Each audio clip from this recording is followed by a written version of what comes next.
Bismillahirrahmanirrahim. Alhamdulillahi rabbil alamin. Allahumma salli wa sallim wa barik ala Muhammad wa ala ali Muhammad. Allahumma inna nas'aluka ilman nafi'a wa rizqan thayyiba wa amalan mutaqabbala. Rabbana taqabbal minna innaka antas sami'ul alim. Allahumma iftah lana kulla khair wa yassir lana kulla umur. Amin ya rabbal alamin. Alhamdulillah kaum muslimin rahimakumullah. Kita lanjutkan pengajian hadis dari kitab Al-Buyu' karya Mbah Ghazali rahimahullah. Dan kita sudah sampai pada bab yang ke-90. Faqala al-muallif rahimahullah, ar-rahnu, barang gadaian itu, la yughlaq atau la yaghlaq, tidak terkunci. Terkunci maksudnya bagaimana? Nah, nanti dijelaskan di dalam kitab ini. Yaghlaq, la yaghlaqu, ya, tidak terkunci. Dari Abu Hurairah radhiyallahu anhu bahwasanya Rasulullah sallallahu alaihi wasallam bersabda, la yaghlaqu, tidaklah terkunci ar-rahnu, barang gadaian itu. Rawahu Malik, diriwayatkan oleh Imam Malik dan Ibnu Majah. Berarti sahih, Pak, karena Imam Malik semua hadisnya sahih. Kalau Ibnu Majah tidak semuanya sahih. Wali Syafi'i, kemudian riwayatnya Imam Syafi'i ini lebih lengkap. La yaghlaqu, tidaklah terkunci ar-rahnu, barang gadaian, min sahibihi, dari pemilik barang tersebut, alladzi, yang telah rahanahu, menggadaikannya. Lahu, nah ini tafsirannya ya, lahu, bagi dia, ghunmuhu, tambahannya atau ghanimahnya, wa alaihi, dan atas tanggungan dia, ghurmuhu, kekurangannya. Jadi maksudnya, kalau saya pinjam dari antum 1 juta, kemudian saya gadaikan ini HP. Nah, HP ini tidak bisa terkunci dari saya. Dengan kata lain, tidak bisa otomatis jadi milik antum ketika saya tidak bisa melunasi utang 1 juta. Jadi misalnya 1 juta dikembalikan dalam 1 bulan. Sudah 1 bulan saya tidak bisa mengembalikan. Nah, tidak bisa kemudian panjenengan langsung menguasai HP ini. Berarti HP-mu jadi milikku, nggak bisa. Berarti HP-mu takdol, nggak bisa ya. Itu tetap HP saya. Ada terus untuk melunasi hutang. Nah, solusinya HP ini dijual, kemudian untuk melunasi hutang saya tadi. Anggaplah jatuhnya 1.500.000. Nah, berarti saya kan masih punya uang 500, kemudian 1 jutanya untuk melunasi hutang tersebut. Itulah makna dari la yaghlaq, tidak terkunci. Yang menjual itu yang apa ya? Kesepakatan. Yang boleh menjual adalah pemiliknya, tapi boleh menyerahkan kepada pembawanya. Saya akan menjual, tapi juga panjenengan silahkan menjual dengan harga sekian, misalnya begitu. Ya berarti dia membantu saya, nggak apa-apa. Tapi haknya tetap milik saya. Berarti penetapan harganya juga dari saya. Tidak ada istilah sita. Sita nggak bisa. Kalau biasanya gimana, Pak? Gade-gade yang ada itu? Enggak tahu ya. Bisa yang ditentukan milik langsung otomatis begitu. Oh ya, itu yang salah. Itu yang dimaksud oleh Nabi ini, la yaghlaq, tidak terkunci, nggak boleh otomatis pindah tangan, kepemilikan nggak bisa.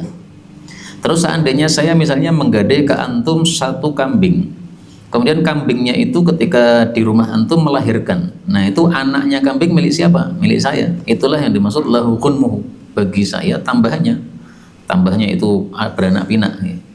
Terus kalau kambingnya mati, ya, wa alaihi ghurmuhu, yang nanggung saya, Pak, bukan panjenengan. Kira Pak. Nah, kalau ngopeni itu masalah lain, maksudnya Itu enggak masuk lagi, Pak. nah, saya gadai ke antum, terus antum ngopeni. Kalau antum ngopeni, antum boleh ngambil susunya, kemarin seperti yang kemarin sudah kita bahas. Tapi seandainya saya yang ngopeni, ya, berarti panjenengan tidak bisa dapat apa-apa. Hanya bisa dapat anunya saja, ya, susunya saja. Tidak bisa mendapatkan anaknya, Pak. Karena anaknya itu termasuk ghunmun. Nah, ghunmun itu adalah miliknya si pemilik kambing tersebut. Terus nanti kalau nggak ada HP kan, yang pemiliknya itu, pokoknya 1.500.000 katanya itu ya. Misalnya menawarkan pada orang 2 juta, kecekal 2 juta. Yang 500 ini milik siapa? Lah kalau saya mengizinkan panjenengan menjual dengan harga terserah panjenengan nggak apa-apa. Ya. Enggak ya. Jadi sesuai kesepakatan bagaimana. Kalau misalnya saya bilang jangan dijual lebih dari 1.500, nah, panjenengan jualnya 2.000, dosa. Karena tidak sesuai dengan persyaratan. Kalau tidak mau ya diubah aja akadnya. Serasa ngono, tak yang penting kamu minta 1.500 tak carikan. Nanti harganya terserah saya, misalnya gitu. Kalau sudah saling ridho nggak ada masalah. Terus sekarang gade-gade di Gadian kan, ya kan banyak sekali banyak pergantian ya, banyak syariah dan sebagainya. Itu mesti ada ya akadnya, mungkin administrasi atau apa dan saya nggak tahu. Tapi ada beberapa syariah, Gadian syariah. Tapi memang Pak, sekarang orang-orang itu sering menggunakan nama syariah hanya sekedar untuk melumas saja, ya. Supaya dia itu kelihatan bagus gitu, bungkus saja. Sebenarnya bukan syariah, bukan suudon, sesuai fakta Pak, sesuai fakta, betul. Karena saya juga punya teman-teman yang bisnis dalam bab tanah dan sebagainya, jadi mereka ngerti lah ya. Jadi bank-bank yang namanya syariah, bahkan mereka ngaku sendiri, kami ini tulisannya bank syariah, tapi belum semuanya, mereka ngaku belum semuanya itu produk kami syariah gitu. Berikutnya bab 91, rahnus silahi, menggadaikan senjata, wa mautu Ka'b bin al-Ashraf, dan kematiannya Ka'b bin Ashraf, ini seorang Yahudi. Kalau Ka'b bin Malik sahabat Nabi, jangan salah ya, Ka'b bin Ashraf sama Ka'b bin Malik beda. Dari Jabir bin Abdullah radhiyallahu anhuma, dia mengatakan telah bersabda Rasulullah sallallahu alaihi wasallam, man siapakah li Ka'b bin al-Ashraf, bisa membereskan Ka'b bin Ashraf.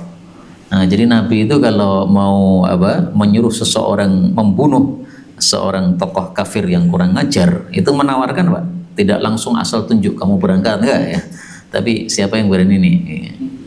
Fa innahu, karena sesungguhnya Ka'ab ini qad ada, dia sudah menyakiti Allah wa rasulahu, dan rasulnya, yaitu dia mengejek-ejek Allah dan rasulnya. Dan orang seperti ini kan halal darahnya, ya halal darahnya, meskipun dia muslim Pak, menyakiti mengejek Allah rasul, udah murtad kafir, apalagi dia sudah Yahudi. Faqala, maka berkatalah Muhammad bin Maslamah, nah, ini seorang sahabat Nabi, satu dia pemberani, dua dia dijamin tidak terkena fitnah oleh Nabi sallallahu alaihi wasallam. Jadi ketika dia masih hidup, nah itu oleh Nabi sudah dijamin dia tidak mungkin kena fitnah.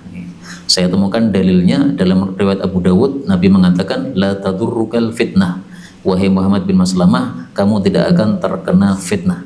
Nah, sehingga ketika terjadi perang antar sahabat, ini Muhammad bin Maslamah nggak ikut campur, nggak gabung sana, nggak gabung sini. Dia nggak mau ikut campur perang antara sesama muslim. Nah, dia mengatakan saya berani membunuh dia. Fa'atahu, lalu Muhammad datang kepada Ka'ab. Faqala, lalu dia mengatakan, aradna, kami ingin, antuslifana, untuk meminjami kepada kami, wasqan aw wasqain, satu wasak atau dua wasak. Satu wasak itu berapa?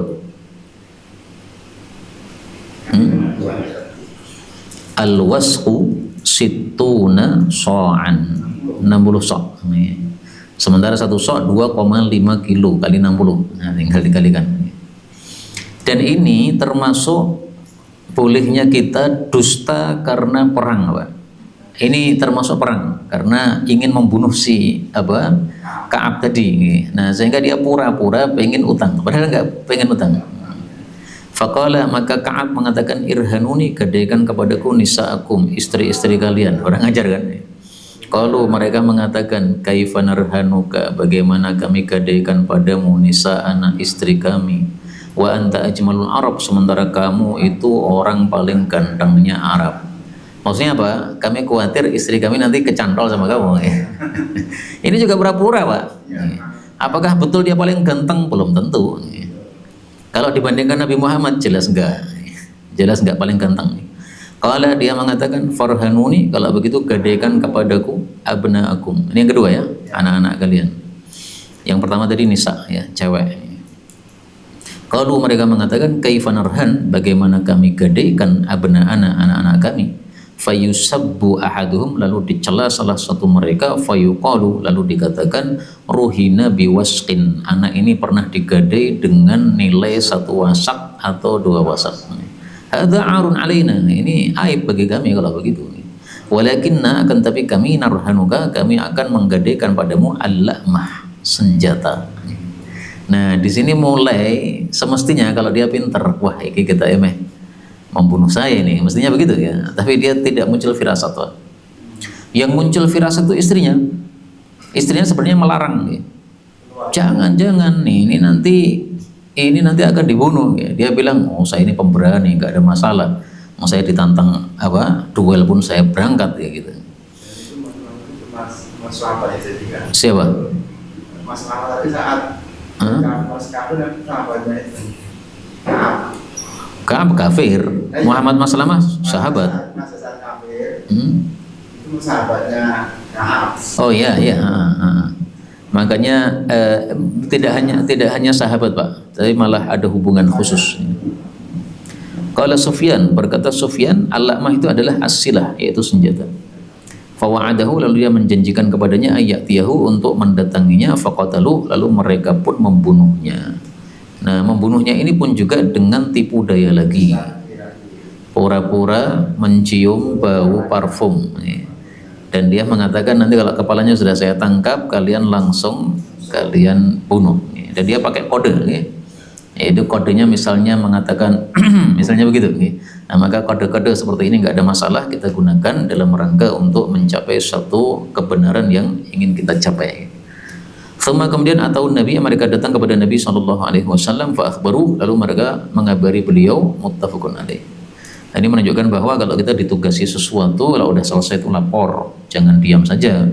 Karena kalau diam saja ini berarti kurang adab kepada orang yang sudah mengutus kita.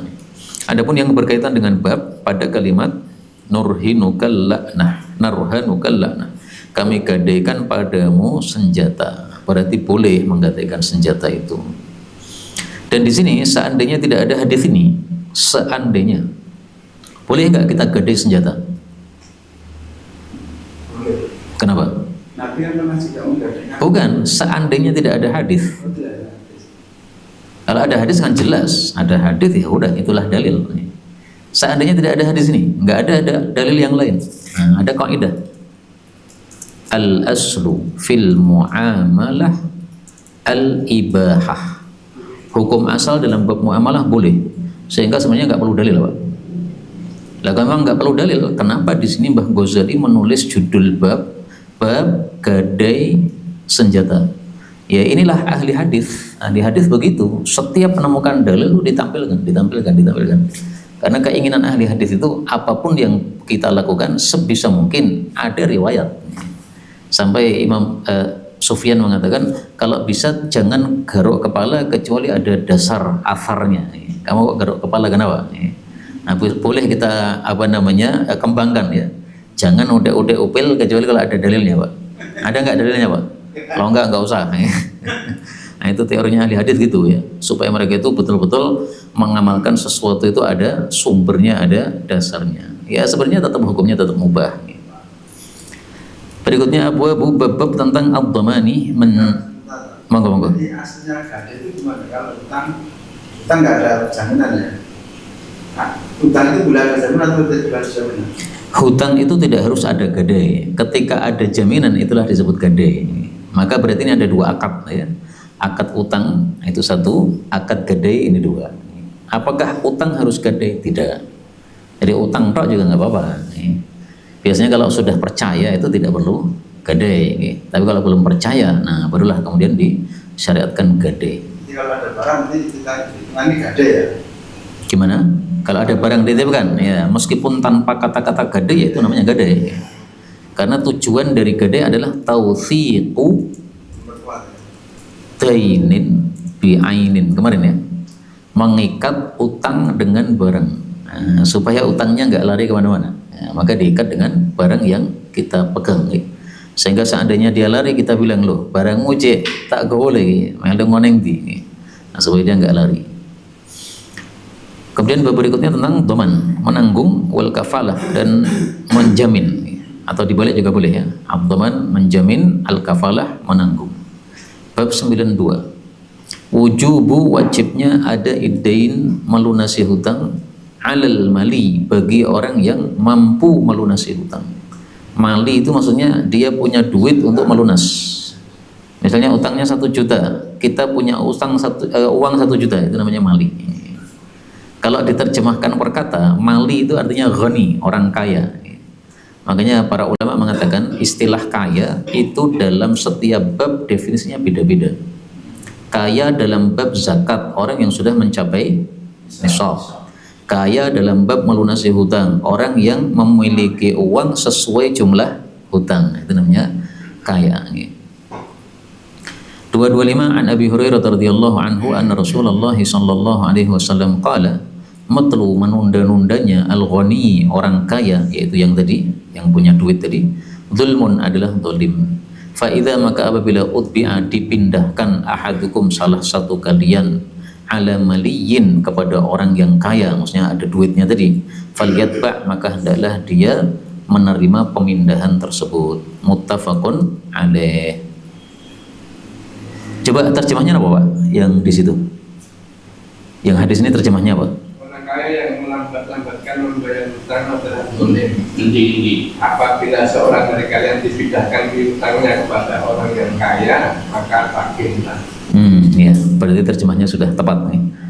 Karena saya khawatir utbi'a diartikan diikutkan, ya, padahal maksudnya dipindahkan. Yang dimaksud matel atau istilah lainnya adalah layun, ya. Itu adalah menunda-nunda, tidak segera membayar padahal sudah jatuh tempo. Kalau belum jatuh tempo itu tidak disebut matel. Jadi misalnya akhir bulan saya harus melunasi hutang, tapi tengah bulan saya sudah punya duit.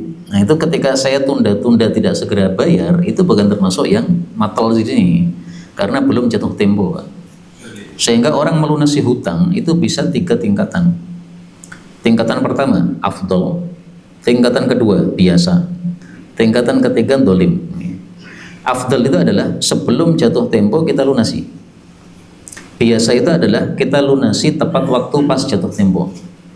Dolim adalah kita lunasi setelah jatuh tempo, nggak segera dilunasi, padahal mampu. Makanya di sini syaratnya adalah ghani, dia mampu. Kalau tidak mampu ya nggak dolim. Nah, seandainya saya punya utang kepada seseorang, kemudian saya tidak bisa melunasi, tapi sudah jatuh tempo. Solusinya apa? Solusinya ini, utbi'a, pindahkan. Sehingga saya bilang kepada antum, mohon maaf Pak, utang 1 juta saya nggak bisa melunasi hari ini, tapi saya masih punya uang di Pak Ari. Nah, silahkan panjenengan ambil uang saya di Pak Ari. Di sana ada 2 juta, silahkan diambil 1 juta sesuai jumlah uang antum. Nah, panjenengan saya pindahkan begitu itu, silahkan falyatba, hendaklah panjenengan menerima. Perintah menerima ini hukumnya apa Pak? Wajib apa sunnah?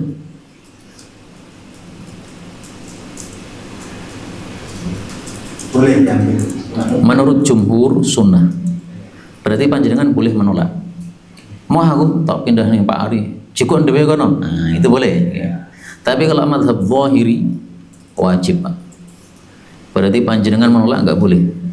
Kenapa? Karena ada kaidah mengatakan wal aslu fil amri lil wujub. Hukum asalnya perintah adalah wajib. Nah, di sini Nabi kan memerintahkan kan, falyatba, hendaklah kamu menerima, ya berarti jangan ditolak. Sehingga silahkan datang ke Pak Ari karena dia membawa duit saya 2 juta. Tapi syaratnya itu adalah orang yang saya tunjuk itu mali, dia kaya.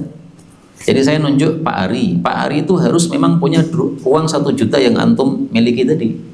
Seandainya Pak Ari tidak punya itu, saya pindahkan ke antum ke sana, nah itu saya berarti yang zalim, karena sama dengan mempersulit orang lain. Padahal dia juga punya utang pada saya tadi. Ya, Pak Ari punya uang saya, uang saya kan. Tapi kalau dia nggak punya duit, sama aja toh. Panjenengan saya pindah ke sana, sampai sana ngaplor itu apa-apa. Ya makanya, maka syaratnya menurut para ahli fikih 2 Pak. Syarat pertama, orang yang saya pindahkan tadi, contohnya Pak Ari, itu syaratnya dia harus mali, harus kaya, harus punya duit. Syarat yang kedua, dia harus orangnya mudah, tidak susah. Kalau dia itu duitnya banyak, tapi dia susah, sehingga panjenengan datang ke sana paling gur dikai edit 2000, maka ini tidak berlaku hukum istilahnya itu adalah hawalah ya. Hawalah itu memindahkan penagihan hutang. Yang saya mindahkan ya, karena saya mindahkan kepada orang yang tidak akan memberikan, sama saja nggak ada gunanya. Padahal tujuan dari memindahkan ini supaya haknya panjenengan kembali kan itu. Ini maksudnya dalam bab ta'awunu 'alal birri wat taqwa. Jadi ajaran-ajaran Islam ini kalau kita cari bab ta'awunu 'alal birri wat taqwa sangat banyak sekali contohnya. Salah satunya adalah ini. 226 an Ibnu Umar radhiyallahu anhuma. Kita cepetin aja nih karena mendekati Ramadan pengennya segera khatam gitu. Dari Nabi sallallahu alaihi wasallam bersabda, "Matlul ghaniyyi dzulmun wa idza uhilta," dan jika engkau dipindah ala maliin kepada orang kaya fatba'hu, maka hendaklah kamu terima dia. Wala tabi, dan janganlah kamu menjual bai'ataini, dua jual beli, fi bai'atin, dalam satu jual beli. Hadis riwayat Tirmidzi. Ini dulu udah pernah kita bahas, Pak. Dua jual beli dan satu jual beli. Yaitu istilah lainnya adalah bai'ul inah. Bai'ul inah itu adalah riba yang dibungkus dengan jual beli.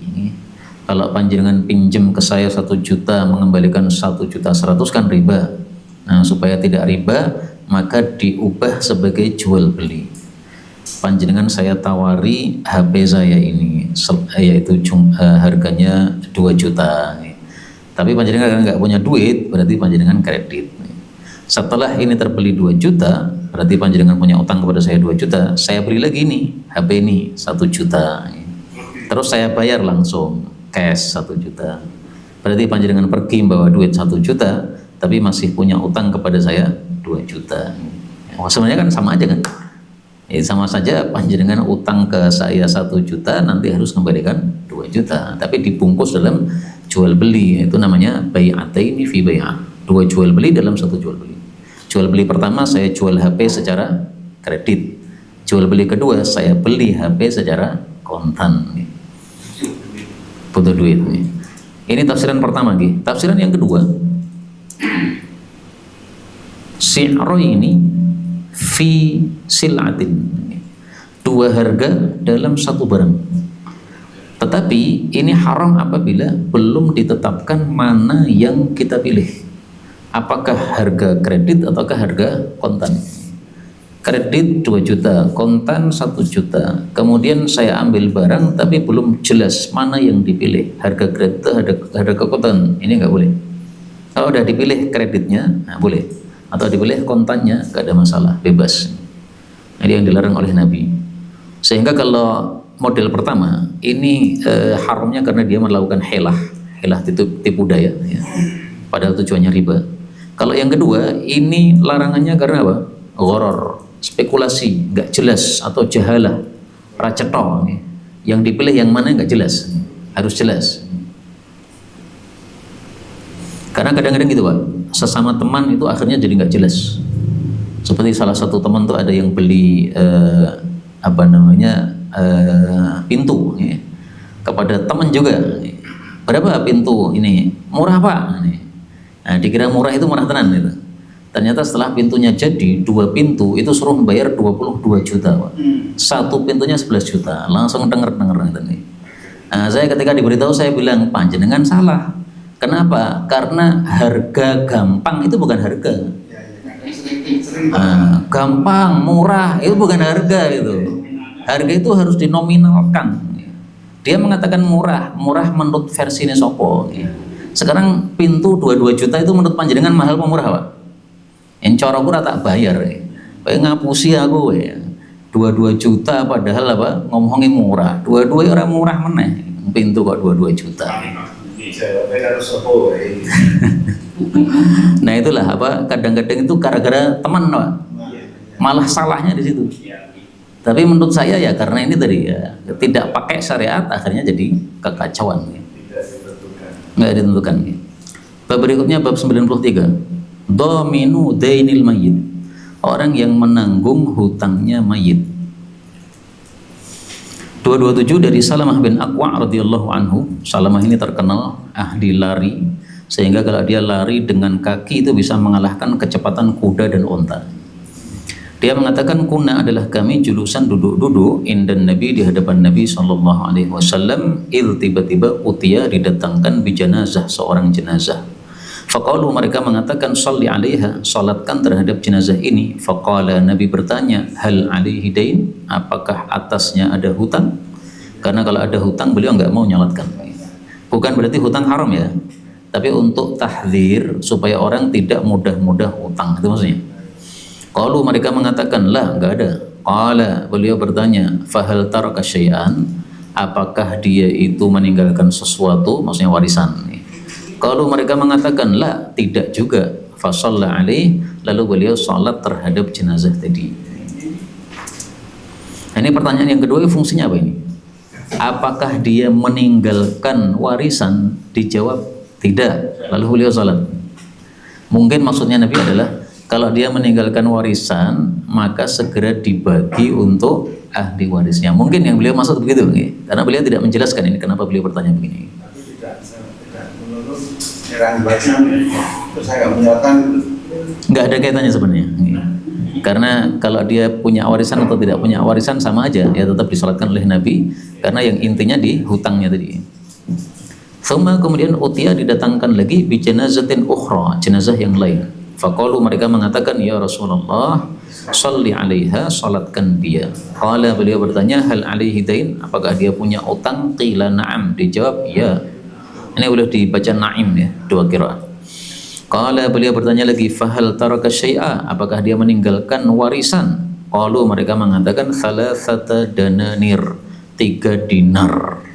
Alias apa? 3 dinar ini bisa melunasi utangnya, itu maksudnya. Tapi seandainya 3 dinar ini tidak bisa melunasi utangnya, ya sama, enggak disolatkan oleh Nabi. Fasalla alaiha, lalu beliau mensolatkannya, alias karena utangnya tadi bisa dilunasi dengan warisan. Kemudian utiya bitsalitsah, didatangkan jenazah ketiga. Mereka mengatakan sholli alaiha, salatkan. Beliau mengatakan hal taraka syai'a, apakah meninggalkan sesuatu warisan? Qalu, mereka mengatakan tidak. Qala fahal alaihi dainun, apakah dia punya utang? Qalu, mereka mengatakan thalathatu dananir, 3 dinar. Nah, jadi kebalik dengan tadi ya. Kalau tadi warisannya 3 dinar, sekarang utangnya yang 3 dinar. 3 dinar ini kalau mau dirupiahkan berapa sekarang, Pak?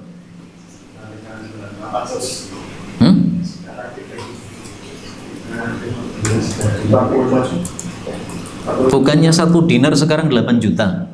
Sekarang segramnya 3 juta. Nah, kalau pas format berarti kan sekitar 15 juta. 15 juta 1 dinar. Oh, berarti sekarang tambah mahal lagi ya. Makanya sekarang ada postingan itu haji itu sekarang hanya 15 gram. Baik, saya ngikuti antum tadi ya. 1 dinar 15 juta. Berarti berapa? 45 juta. Lumayan nih, Pak. Bisa beli dawet sa'abrek nih, 45 juta ini. Qala, beliau mengatakan shallu ala sahibikum, salatkan sahabat kalian ini. Ini menunjukkan apa? Beliau tidak mau mensalatkan, tapi para sahabat tetap wajib mensalatkan. Karena itulah dalam kasus ada orang bunuh diri kemudian Nabi tidak mensalatkan, itu bukan berarti tidak ada yang mensalatkan, tapi beliau tidak mensalatkan, tapi para sahabat disuruh mensalatkan. Sama dengan orang yang utang ini tadi. Qala Abu Qatadah, berkata Abu Qatadah, sholli alaihi, salatkan kepadanya ya Rasulullah, wa alayya, dan atas tanggunganku dainuhu, utang dia. Nah, ini yang berkaitan dengan babnya tadi. Babnya adalah dhamin dainil mayit, orang yang menanggung utangnya mayit. Maksudnya apa?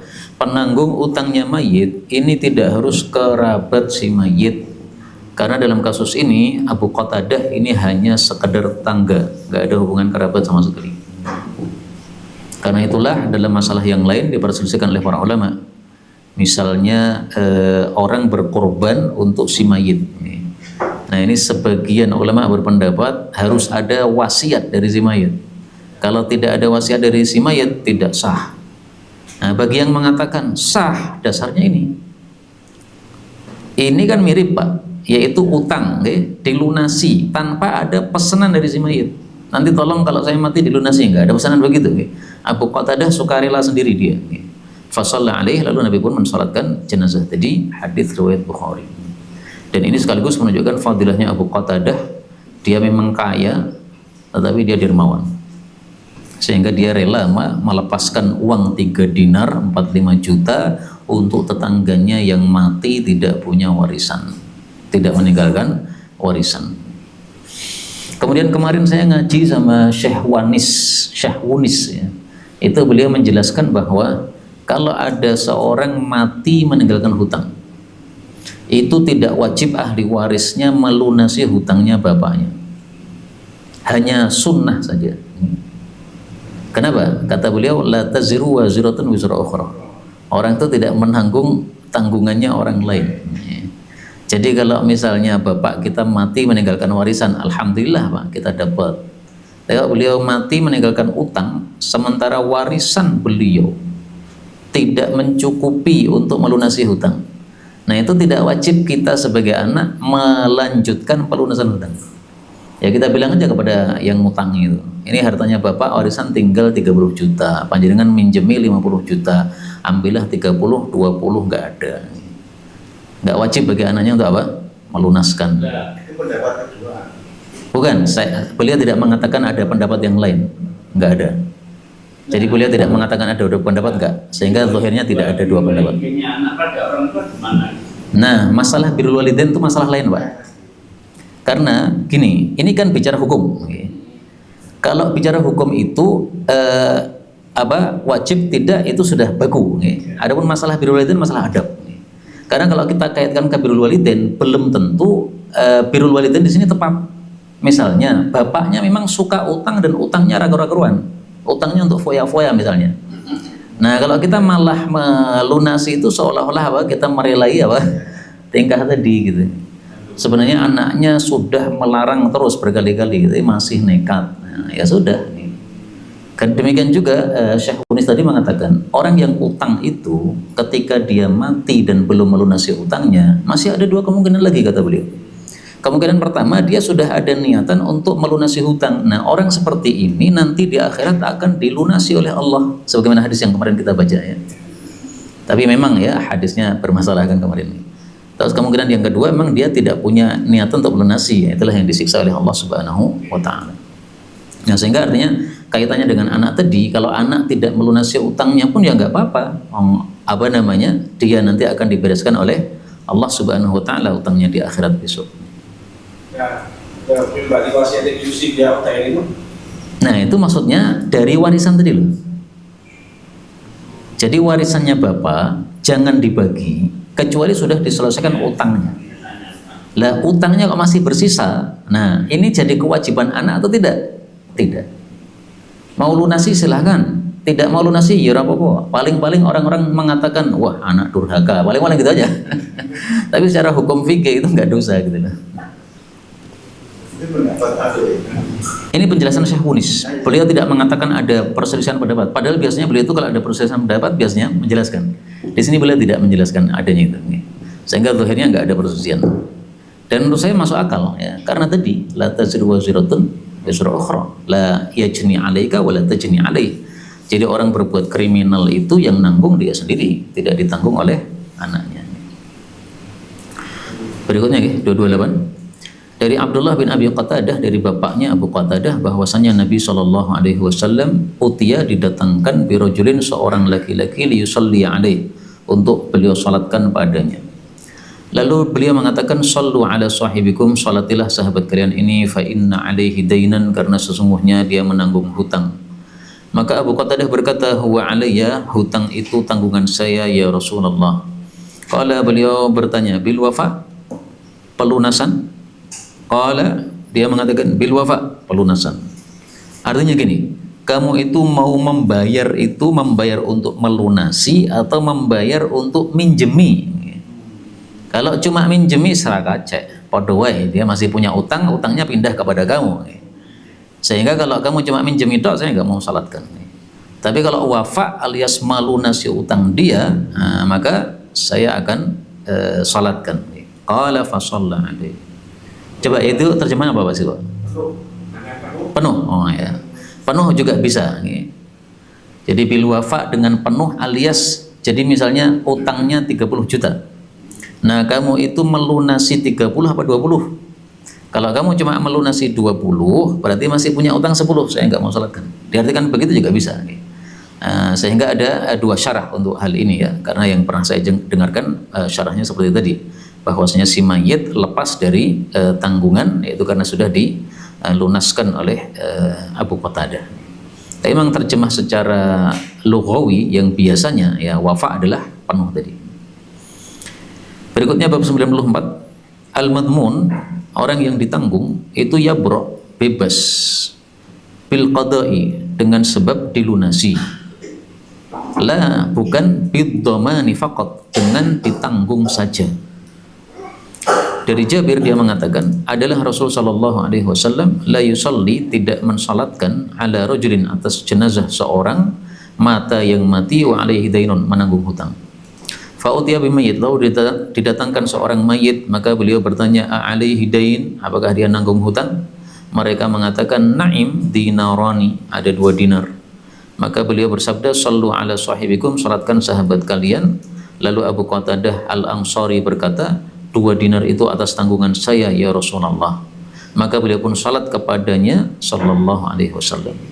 Ini dulu ya di awal-awal Islam. Nah, kemudian di akhir Islam berubah. Falamma, maka tatkala fatahallahu, Allah sudah memenangkan ala rasulihi sallallahu alaihi wasallam. Artinya banyak kemenangan di mana-mana. Ada perang Khaybar, ada Fathu Makkah dan seterusnya. Maka beliau mengatakan, ana, saya ini aula, lebih dekat bikulli mu'min, terhadap setiap orang beriman, min nafsi, dari dirinya sendiri. Maksudnya adalah faman taraka dainan, siapapun meninggalkan hutang tidak ditanggung oleh ahli waris, fa alayya qada'u, atas tanggungan saya pelunasannya. Kalau tidak cukup dari warisannya, maksudnya gitu. Kalau dari warisannya cukup ya dia diambil dari warisannya sesuai ayat tadi. Wa man taraka malan, dan barang siapa yang meninggalkan harta, fali warathatihi, maka untuk ahli warisnya. Hadis riwayat Abu Daud. Nah, tentu saja yang dimaksud fa'alayya qada'uh ini adalah diambilkan dari mana? Baitul Mal, bukan dari kantong beliau sendiri yang beliau nggak punya. Fa'alayya qada'uhu min baitil mal. Kaitannya dengan bab tadi apa? Jadi al-madmun, orang yang ditanggung seperti tadi ya, yang punya utang 2 dinar tadi ya, itu bebasnya dari hutangnya bil qada', ketika sudah dilunasi. Jadi misalnya Abu Qatadah tadi ya, sudah membayarkan 2 dinar. Nah, begitu sudah dibayarkan, nah itu orang yang ditanggung tadi sudah bebas dari dikuburnya. Tapi ketika baru ditanggung oleh Abu Qatadah, itu dikuburnya dia masih tertahan, Pak. Belum dapat kebaikan sebagaimana orang-orang muslim yang mati yang lain. Karena kalau orang muslim mati, kalau sudah dikubur mestinya kan dapat kenikmatan surga ya. Nah, kenikmatan kubur maksud saya, kenikmatan surga yang diberikan di kubur. Sehingga ketika belum dilunaskan, maka dia belum mendapatkan kebaikan itu. Itu yang dimaksud oleh beliau, ya bro, bebas. Sebenarnya ada hadis yang lebih tegas daripada ini ya. Tapi saya coba cek di sini ada nggak? Nggak ada nih. Kita tampilkan yang dari Maktabah Syamilah. Kata kuncinya ini Pak, berrotta.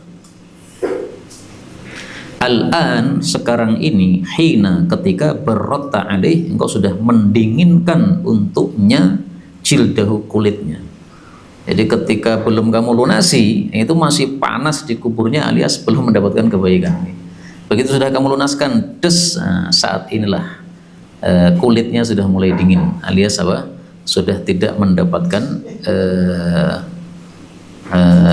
siksa di kuburnya. Nah ini nih. Oh ada. Di mana? Nomor berapa?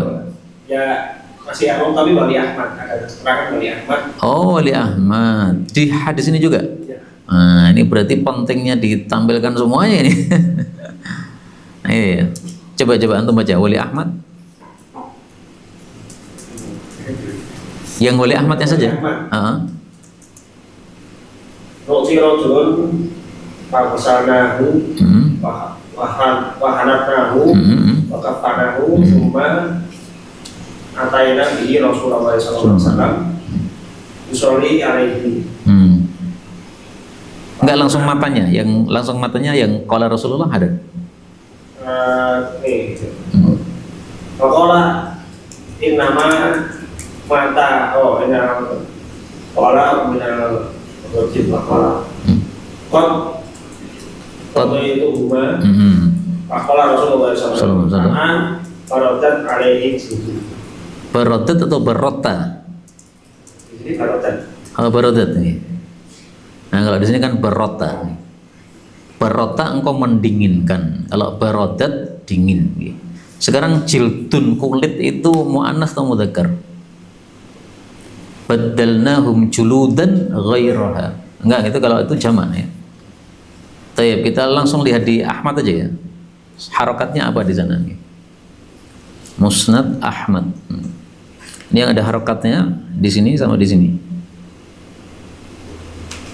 Coba diharokati apa di sini? Di sini barodat nih, sama dengan yang di Mbah Ghazali itu. Kemudian yang kedua juga barodat, tapi yang di sini barota.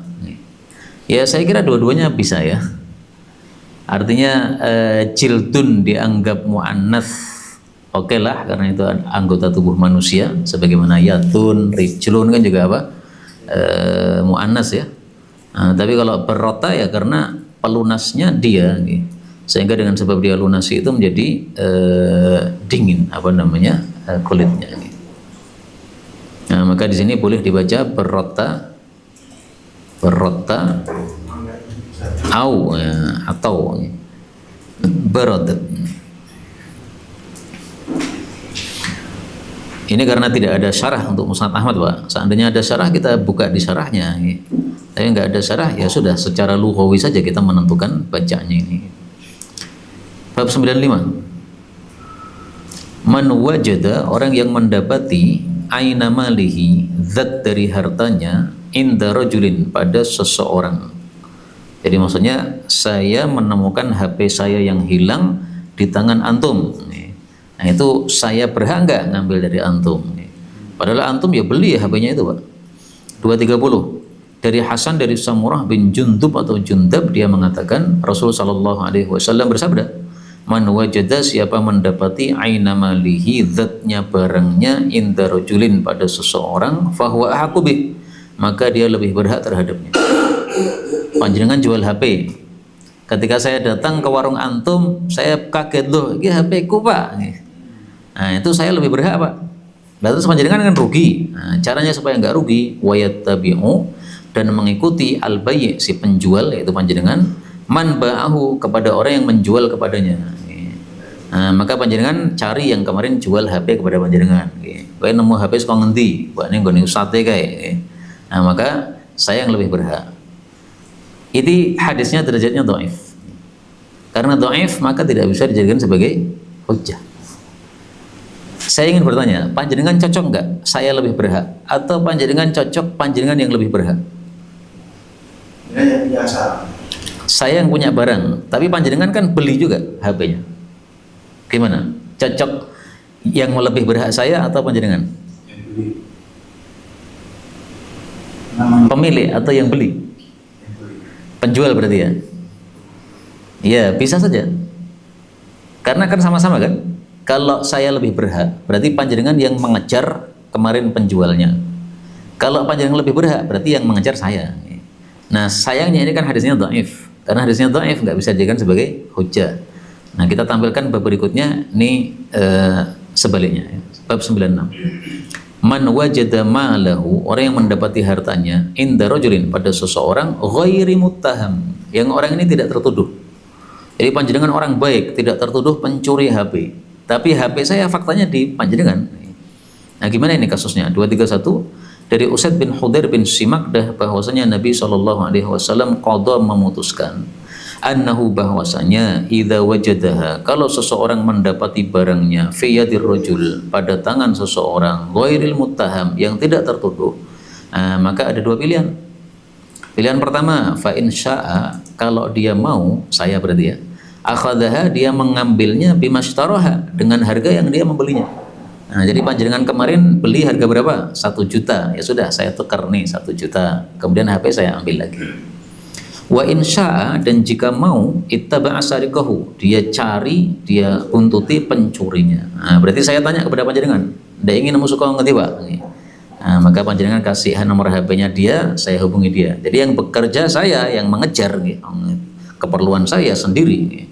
Wa qadha bidzalika, dan telah memutuskan hal itu Abu Bakar dan Umar. Rawahu Nasa'i.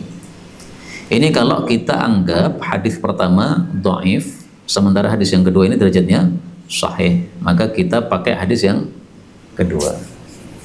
Tapi kalau kita anggap yang pertama ini juga sahih, maka kita bisa tempatkan Pak, yang hadis pertama ini rojulin yang apa? Muttaham, gitu. Jadi kalau orangnya tertuduh, wong tatonan dan memang terkenal suka maling, gitu. Nah, maka ketika panjenengan nemu di dia, ambil saja Pak. Baca hadis ini, saya lebih berhak berdasarkan sabda Nabi. Dan ini hadis ini masih bisa kita sahihkan. Kenapa? Karena ini Hasan dari Samurah. Ini kan sanad ini kan diperselisihkan sampai ada 3 pendapat kan. Hasan tidak mendengar dari Samurah, berarti sanadnya munqati, dhaif. Hasan mendengar dari Samurah, berarti sanadnya muttasil, sahih. Hasan hanya mendengar dari Samurah 1 hadis tok, yaitu hadis aqiqah. Ini bukan hadis aqiqah, berarti ini juga dhaif. Nah, sehingga ini masih diperselisihkan kesahihannya. Maka seandainya kita ngikuti Abu Daud ini meriwayatkan dan dia diam, alias dia mensahihkan. Nah, berarti cara menggabungkan adalah hadis pertama ini orangnya tertuduh, maka kita langsung ambil barangnya. Hadis yang kedua ini orangnya tidak tertuduh, maka kita bayar barangnya. Pripun Pak, ada pembahasan? Tadi kayaknya ada yang mau bahas betul. Bab 97, man wajada aina malihi, orang yang mendapati barang hartanya, zatnya hartanya, inda rajulin, pada seseorang, aflasa, yang telah bangkrut, pailit. Dari Abu Hurairah radhiyallahu anhu, dia mengatakan, bersabda Rasul sallallahu alaihi wasallam, man, barang siapa yang adraka, mendapati malahu, hartanya, bi'ainihi, dengan zatnya, inda rajulin, pada seseorang, au qala insanin, atau seorang manusia, qad aflasa, yang sudah bangkrut, fahuwa ahaqqu bihi, maka dia lebih berhak dengan barang tadi min ghairihi, daripada selainnya, yaitu para piutang-piutang yang lain. Saya ngutangkan kepada Pak Pilot ini motor, panjenengan ngutangkan kepada dia mobil, kemudian dia bangkrut, maka kita para piutang datang bareng-bareng ke rumah dia. Ternyata tersisa 1 motor yang dulu saya berikan kepada dia. Nah, saya ambil motor tadi, panjenengan nggak dapat apa-apa Pak, mobilnya sudah habis semua, ludes. Tapi ada syaratnya ya, syaratnya 3. Syaratnya disebutkan pada hadis berikutnya, 233, dari Abu Bakar bin Abdurrahman bin Harith bin Hisham, bahwasanya Nabi SAW bersabda, ayyuma rajulin, siapapun lelaki, ba'amata'an, menjual barang, fa'aflasa, lalu bangkrut, alladzi bta'ahu, orang yang membelinya, walam yakbit, ini syarat pertama ya, dan belumlah menggenggam, alladzi ba'ahu, orang yang menjual kepada si bangkrut tadi, min thamanihi, dari harganya, syai'an, sedikit pun. Jadi saya utangkan kepada dia motor, belum bayar sama sekali. Ini syarat pertama ya. Sehingga kalau dia sudah bayar kepada saya separuh misalnya, nah, saya nggak berhak terhadap barang tadi. Syarat yang kedua, fawajada mata'ahu bi'aini, dia mendapati barangnya tadi masih zatnya, jadi masih belum berubah. Fahuwa ahaqqu bih, maka dia lebih berhak terhadapnya.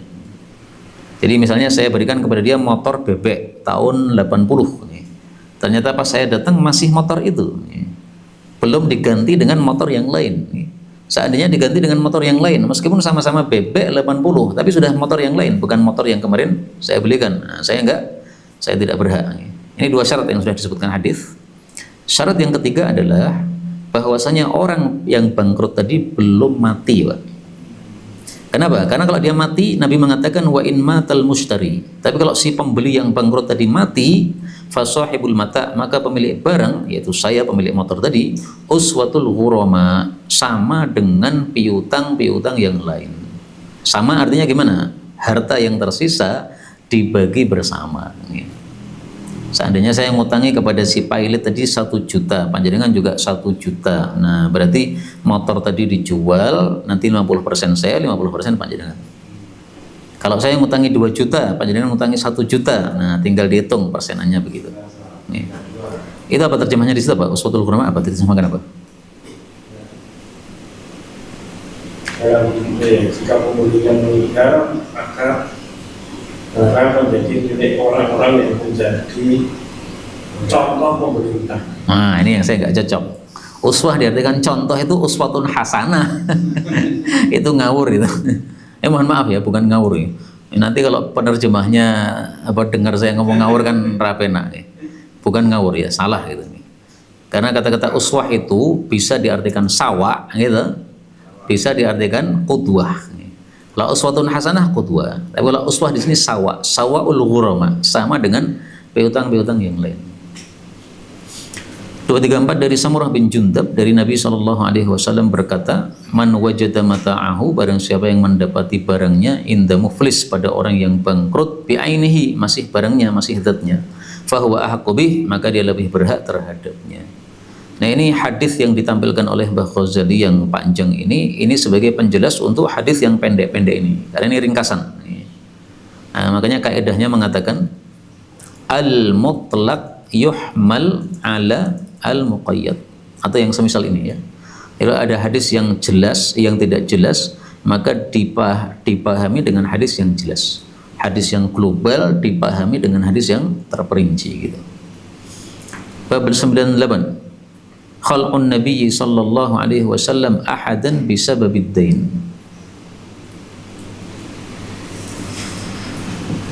Mencabutnya Nabi sallallahu alaihi wasallam seseorang dengan sebab hutang.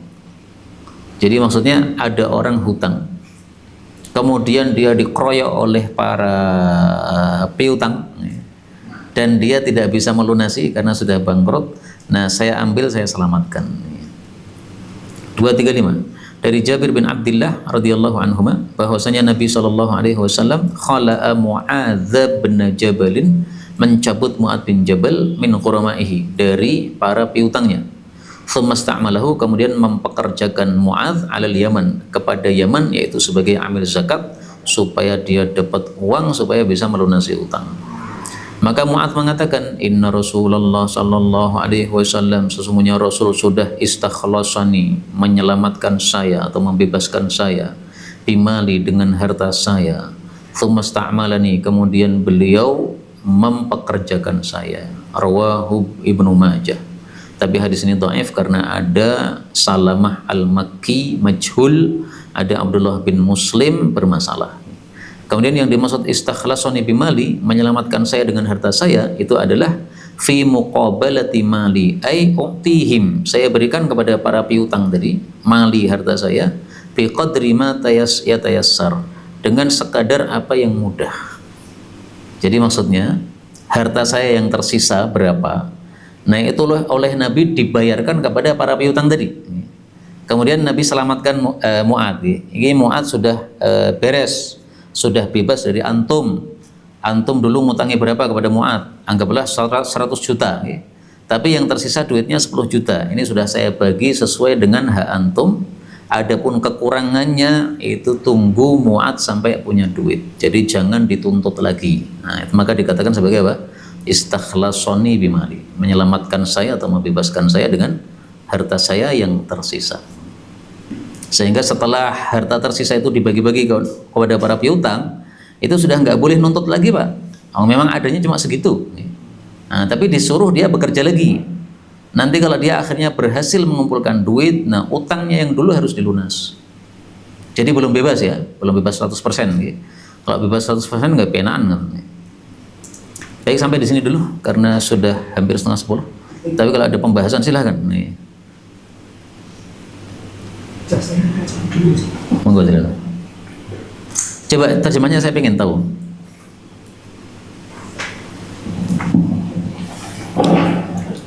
Bahwasanya Allah mengucap Mu'adz, dan Jabir bahwasanya Allah mengucap Mu'adz dengan hutangnya, kemudian mempekerjakannya di Yaman.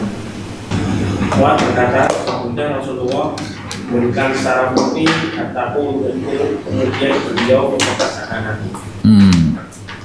Memberikan secara murni hartaku padaku, ini yang saya nggak cocok ya. Karena di sini syarahnya adalah u'tihim mali biqadri ma yatayassar.